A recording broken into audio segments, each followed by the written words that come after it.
Welcome, everybody. My name is Carly Graham Garcia. I'm the Executive Director of the Feliciano Center for Entrepreneurship and Innovation at Montclair State University.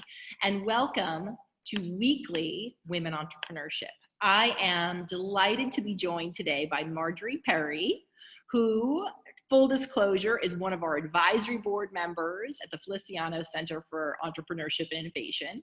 She is also the founder and CEO of MZM Construction and Management in Newark, New Jersey. Marjorie, welcome and thanks for being with us. Thank you so much for having me. You know, it's an honor for me to be on the advisory board, and it certainly has been a delight to work with all since I've been a part of the board at Montclair University Feliciano Center. So it's a good day. Thank you. So Marjorie, you are the quintessential entrepreneur, a leader to so many in our community, especially here in Northern New Jersey. Tell us, what is MZM Construction and Management? MZM Construction and Management, when you wrote that question, I said, what is it? MZM Construction and Management, if I had to say my mission statement, is to build a high quality product for people to be of service, to be safe, and to invite their employees and family members to come to. That's what we do. We build out experiences for people. That's what construction MZM is. So that's what we do. And so when you think about, from the entrepreneurial perspective, of the problem you're solving for, what's the problem? Is safety oftentimes a concern for clients like the ones you serve? Well, let's backtrack on the word problem. I don't think anybody has a problem for the work I do. They have a desire to take either the existing experience to a new level or a newer level, or they want to build something new. That's what I do. So you're going to go out, or a client's going to go out and say, hey, I want to build a business school, like the Feliciano Center, for instance, because we now have enough students that should have their own body of placement, so that they can learn, grow, and experience at the next level. So I don't think it's a problem. I think most of the time it's an experience. Let's say that a problem in construction would have been back in the day when you needed shelter. That's a problem. You have to get out of the elements. So you build for that purpose at that time. But we no longer kind of live in that environment in the United States. There are some third world countries that you still have to provide shelter for. And I had the opportunity to do Haiti a few years ago, where you wanted to help people get something, a camp going or some kind of protective covering for them during any kind of weather, because you can't live outside 24 hours a day, 7 days a week. So that's the problem side, but I build the experience. Understood. That makes sense. And then, so what brought you along this journey to actually begin this company? I mean, did you think you'd always be an entrepreneur? What were you doing when you got the idea for MZM and then sort of said, I got to leave what I've been doing in the past and start to focus fully on this? Well, you know, I have people laughing about this all the time. My last corporate job was one of the top people for sales and marketing for United Airlines, and we were opening up United Airlines in the world. And Ralph Lauren was one of my charges on my flights, going back and forth, Japan to Hong Kong, etc. And you build relationships when you're with somebody for 23 hours or sometimes 48 hours, because you didn't have direct flights back then. You had to lay over in either Seattle or Los Angeles before you went on to the South Pacific. And he took a liking to me and said, Marge, you know, I think you have to always understand that you will never make wealth working for somebody else. And he says, you have that capability from just what you do, because 50% of any new venture is being good at sales and marketing, and you're very good at that. And he used to tell me this all the time. He says, listen, I promise you, your first promotion or the first relocation, he'll give you a 3% incremental income to go to another city, and that's what you're going to get. Sure enough, I was offered 3% to go to Chicago. And I said, nope, that's it, I'm done.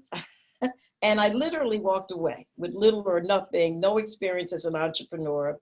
And back then in the 80s, you know, most of the time people would see me in first class and thought that I was a flight attendant. They couldn't possibly think that I was an executive. And that was another thing that I wanted to come back to Newark, for instance, and I really wanted to make a difference. So I started a consulting company called MAP Productions. And I decided I was going to get everybody involved with becoming entrepreneurs. Now, full disclosure, I didn't even know what that meant at the time, but I was going to do that, okay? Because I'm talking to all these absolutely phenomenal people on my flights. And that's kind of how I started it. I met two gentlemen who wanted to start a construction company. I knew nothing, full disclosure, about running a construction company, but I was great at operations and I was great at sales and marketing. That's what I brought to the table for them. And got the business started, got it up running. They asked me to become one of the partners. I did. That's what the MZM is about. That's their wife's first initial and mine. And we moved forward from there.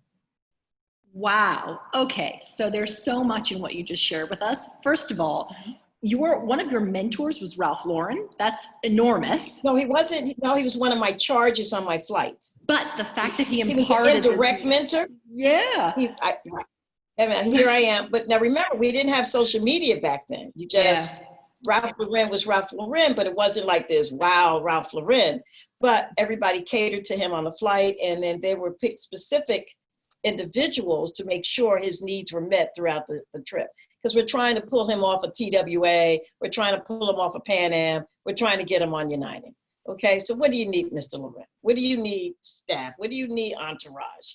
And he took a liking to me and we would chit chat, and he just admired the way I handled him and his team. And so he was an indirect mentor. So you can learn from anybody if you're open. But an entrepreneur teaching another entrepreneur, that's great. So then talk to us, you're at the moment of creating MZM.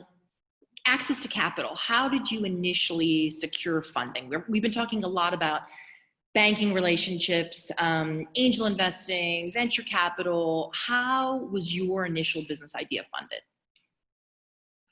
We didn't have any of those conversations going on back then. Listen, we put together $5,000 and that's my seed money. That's how I started. That's how it started, $5,000. Everybody put in about $1,500 and that's how we got going. That was it. Wow. No banking relationships. And probably because back then you couldn't get a line of credit if you weren't in business for at least a year and a half. They wouldn't even talk to you. Yeah.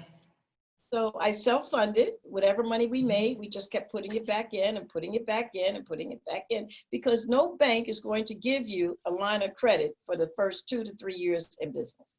Yeah. They're not. Yeah. I don't know any.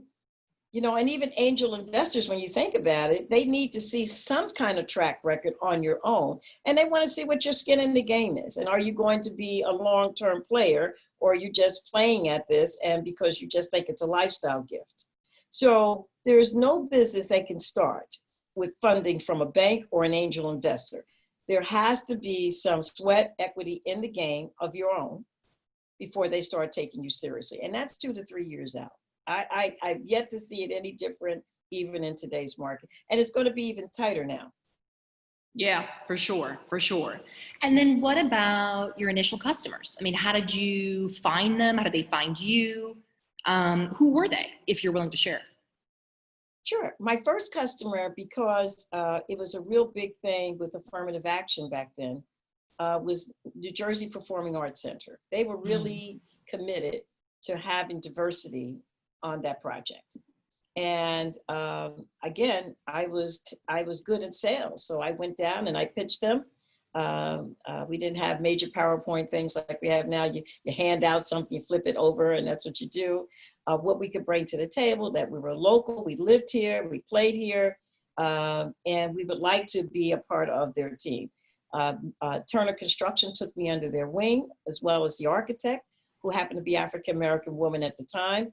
Gus Henningberg was over affirmative action, and they gave me my first $50,000 contract to test me out. That was doing curbs and sidewalks. So I had to run back, do a class over at NYU on methods and material, because I didn't have a clue. And that was how I got started with my first customer. Wow, that's great. And so you mentioned a couple of things there that I wanted to touch on.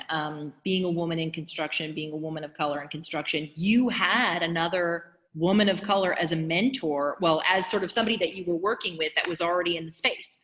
Yeah. So supplier diversity, that's something that has taken off. A lot of companies now are looking at minority-owned businesses and are recommending them, and sort of see now the importance of hiring diverse suppliers. So you are pro that type of initiative, because through NJPAC, it sounds like you benefited from it and saw the good in that. Would it be fair to say that you think those programs are good? Well, I have two folds to that. One, I brought skill set to the table. So the program has to support individuals that have the skill set, or else the program dies or weakens, no matter what. That's just my personal opinion about that. There is plenty of talented African-American, Latina businesses that are out there, but sometimes these programs, I think for a period of time, became more a flagship than a very actual giving or bringing on or giving opportunity. I still think I have to work 40 times harder than maybe a white female that's standing right next to me. I think I'm still taken for granted that I don't know anything, or you don't really know, or there was probably for a period of time where people thought that you were just a front because you didn't have the skill set. Construction is a very, very hands-on process. So if you're going to run a business, you either are a civil engineer or your parents or grandparents taught you how to build something. At the time, I didn't have either. So I had to overcome so many steps. Even though the program exists, I still was at the bottom of the rung with it because I still did not know. That forced me to stay in lifetime learning. I just didn't have the skill set. And the interesting thing about some of these worlds is that they know that you don't know that you don't know. Then you have, let's add implicit bias on top of it, because they really don't want to use that program in the first place. They feel like it's a hand up, not a handout, or a handout versus a hand up. So I'm always very positive about it, but I'm hoping this go round that it's real policy that's put in place, and that the training that has to go for anybody of color, if we're fighting for that, then we have to bring the A game to match the policy. That's the only thing that I hope for, because it's very hard to be disenfranchised, which is game to do for you to be out of business in 5 to 10 years, because you can't live off a 5% margin forever. So that's where the program hopefully will take us to, and it's a more leveling playing field than what it's been for me, where I had to scrape for every dollar and every percentage that I got. Yeah, no, those are wise words, and that makes a lot of sense. You make me want to ask about community, because NJPAC, still in your backyard in Newark, and you've really doubled down in your work in Newark and sort of in that community, and then also paying it forward, mentoring other entrepreneurs in Newark. We talked at the start of the coronavirus pandemic about small business owners and entrepreneurs on Halsey Street coming to you with questions about business continuity and pivoting in sort of times of change. Talk to us a little bit about why Newark, and then how you are giving back, especially right now in the moment when other business owners are struggling. I'm from Newark. I mean, I'm born and bred here. I don't think it was something I picked with intention. It's very intentional for me now. I just happened to, when I left my corporate job, to stay here. And I find success comes from doing the same thing consistently over time. So this was always my launch pad. I've lived in Chicago. I've lived out west in California. This was always my home base launch pad. My first project here was NJPAC. I find that the stronger your relationships are, the more you can go back and say, hey, I did a good job. Can we expand on what I learned there? I did a lot of work in New York City as well, back in the early days. And this was the launch pad for that. So I don't think it was a deliberate outside of its home. And I could continue to build the relationships over a period of time. My mentoring, I was real clear. I didn't have anyone to really mentor me. So I had to learn a lot of best practices the hard way. I didn't know what a SWOT analysis was. If you put it in front of me, you know, it could be a bunch of swear words and I wouldn't know the difference at the time. Those things are important if you're going to be able to adapt and stay in business. So I had mentors and teachers and people saw my hunger for success. So they would always kind of wrap around me to kind of say, you could keep going, you could keep going. When I lost my first $1 million because the big boys decided that someone that looks like me shouldn't be in business, the Port Authority wrapped their arms around me and said, nope, we think you can make it. We're going to pull you in, which they did, and paid me every 15 days because I still didn't know what I did not know that I did not know. This is, you're either trained by somebody that ran a business or family business or whatever, or and your success may not come for 10 or 15 years. It's either or. Yeah. I want to talk. In our communities lack that. There's not a lot of people to go to say, how did you get this done and why did you get that done? Sometimes people don't want to talk to me because I'm so straightforward about, did you do this? Did you do that? Think about this, think about that. So they think, but my idea is great. I get it. But who are you servicing with that idea? Right. Because the idea is unsustainable. It's the operation and the revenue that's sustainable. How are we going to get there? Are you really good at reading a financial statement? Are you understanding what a burn rate is? Do you understand that you have to build relationships with the banks? You know, just in case somebody doesn't pay you on time. Right. So they don't sometimes want to hear that because they're so excited about the idea. So my mentoring, I think, either gets a thumbs up or a thumb down, but they usually come back around. Gets a thumbs up from me. I think that's great. So you are a lifelong learner and you just touched on that. Not only do you pay it forward to us at Montclair State, you've paid it forward to your alma mater, NJIT, and you yourself, and probably other institutions, which hopefully you'll tell us, you yourself decided at this stage in your career to actually go back to a very elite business program at Harvard. Can you talk to us a bit about that lifelong learning and sort of that voracious appetite to be able to be constantly kind of improving what you know and how it informs your business and your work? I'm going to give you 5 seconds on why I'm a lifelong learner. When I was in grammar school here in Newark and high school, I had wonderful teachers that lived in Livingston and Verona and et cetera. And they wrapped their arms around me and I would go home with them. And my vision was to be like them one day. And they would always say, but that's only done through education. That's only done through education. So I became a ferocious reader by the time I was 10. My mother every year would have us sitting at the library because you had local libraries back then. When they had summer programs, you had to read 10 books. I don't even know if that exists anymore. But I loved to read because I would absolutely lose myself in the story. And I just love that. When I finally went to high school, they tried to push me on the vocational side. I said, no, I want to go to college. I really want to learn. I want to learn. And I was always hungry for people that I thought were doing great things. I could read an autobiography 2 or 3 a week back in the day. How did you do that? How did you get there? You know, because when you've lived in the projects or you lived in a house with only 5 rooms and there's 7 of you, I got a chance to visualize that there could be more. Didn't know how to get there. That was the journey, how to get there. So I've always cared about learning, sharing the learning, being an adjunct professor, going in and saying, yeah, this works, this doesn't work.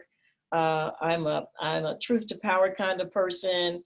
And then all of a sudden I started plateauing the last couple of years. And I couldn't figure out why I was plateauing. What am I not doing wrong? What am I not doing right?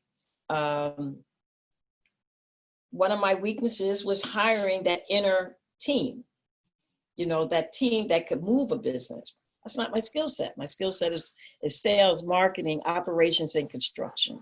So now how do you build a team where you don't have people that's going to turn on you with their sexist attitude to help you build that? That was not my strength. But then I found that I was just teetering. So in 2018, I was selected as one of the fastest growing, go figure, after 19 years, growing inner city businesses by ICIC, which is a Harvard program. And I went up to Boston to receive my award. And I met Dennis Richelieu, who is doing probably about $300 million now with Unilever. And he did this OPM program at Harvard. Well, there I go. Okay, well, if he can do that, I can do that. And I went home, I looked up what the qualifications and the reflections were, how I had to write this videography for them to see why they should accept me. And scared to death, but I applied and I got accepted. And it's probably a very pivotal point for me in my mindset, which I thought I already had, I did not have. I actually was thinking very myopically, and they're thinking like this all the time. So small picture, big picture, even though I think I'm thinking big picture, I was not. And it's probably the best learning. I'm still in school. As we've discussed before, I graduate next year. The best pivotal point I could have ever done. What's the difference between good debt and bad debt? I thought debt was just debt. Understood finance, but I didn't understand that sometimes you got to spend some money in order to get to the next level and not have that fear of losing money. And, just hanging out with some of my classmates who are doing billions, that's how they think, that's how they talk. It's like, okay, we lost a couple of $1 million. We'll make 5 million next year. And again, there's all numbers underneath that on how they come to that decision, but there was no emotional charge about the loss. It was emotional charge about how we're going to recreate that and keep it moving. And that was a big shift for me. And I will always say, and being a woman of color, I don't have the luxury of ever not being an adaptable, continuous learning individual in America. The country's very divided right now, so I'm going to probably still be tested. And I'm okay with that because I always go in the room with knowing that I'm going to be underestimated. And then, then I show up and I say, hey, how you doing? And they're good to go. Oh, okay. So that's my story on lifelong learning. Marjorie, that's tremendous. You're an inspiration. I love that you just shared all of that storytelling with us, especially sort of being fearful and then realizing you belong in that room. We're right up against time, so I've got one last question. It's sort of the quintessential question, especially as we have a community of students and early stage entrepreneurs. One nugget of advice, if you could boil it all down, what you know now that you wish you had known way back when you started MZM. Any advice to our early stage entrepreneurs listening in? Build quality relationships is number one. Build quality relationships, because the quality relationships that you've never played with are the ones that's going to help you to move and grow. Start there. I always stayed with relationships I knew and was comfortable with. Okay. And they may not always be on the same page, especially if we're coming out of, our parents aren't with $50 million to get us started and plant the seed for us to get going. I think it's going to be more important now, the quality of relationships that you have around you. Number two, you've got to start understanding the numbers. It's great to understand the product. It's great to understand it's going to service the community, but what do you do in the middle of a pandemic and an economic downturn and no revenue is coming in? What's your pivot point? Number three, this is a great time now to do a new SWOT analysis, because whatever you did back in December of last year is obsolete. Look up what it means for disruption. You've been disrupted. May it be because of the economic downturn, maybe because you didn't get the PPP, maybe you're trying to get started, so that you can start looking at how am I going to be better at sales and marketing in this market? Do I hold or do I fold? And I mean, fold might be this side of the business is not working, but something else that you're very passionate about may. And where are you with the technology? Those are my tidbits. Today, we have finally moved into the 21st century. If you're not technology driven, you can have the best hand cream all day long, but you must be technology driven. Remember, I always tell people, Jeff Bezos did not become a super billionaire for almost 20 years. He was negative in his first venture out. Now he's the cat's meow, one of the top S&P companies on Google, on the S&P. So Google, Amazon, etc. But it took him 15 years to start becoming profitable. That's because he put all the platforms in place and had the best minds around him for that engineering that was required for him to sustain. And now his tentacles are everywhere. Those are my tidbits for anybody starting, anybody that's a little stuck, and anybody that's willing to say, hey, how can I pivot during this disruptive time? Marjorie Perry, thank you so much for being with us. Founder and CEO, MZM Construction and Management. Thank you for being with us. Thank you for having me. So grateful. Thank you.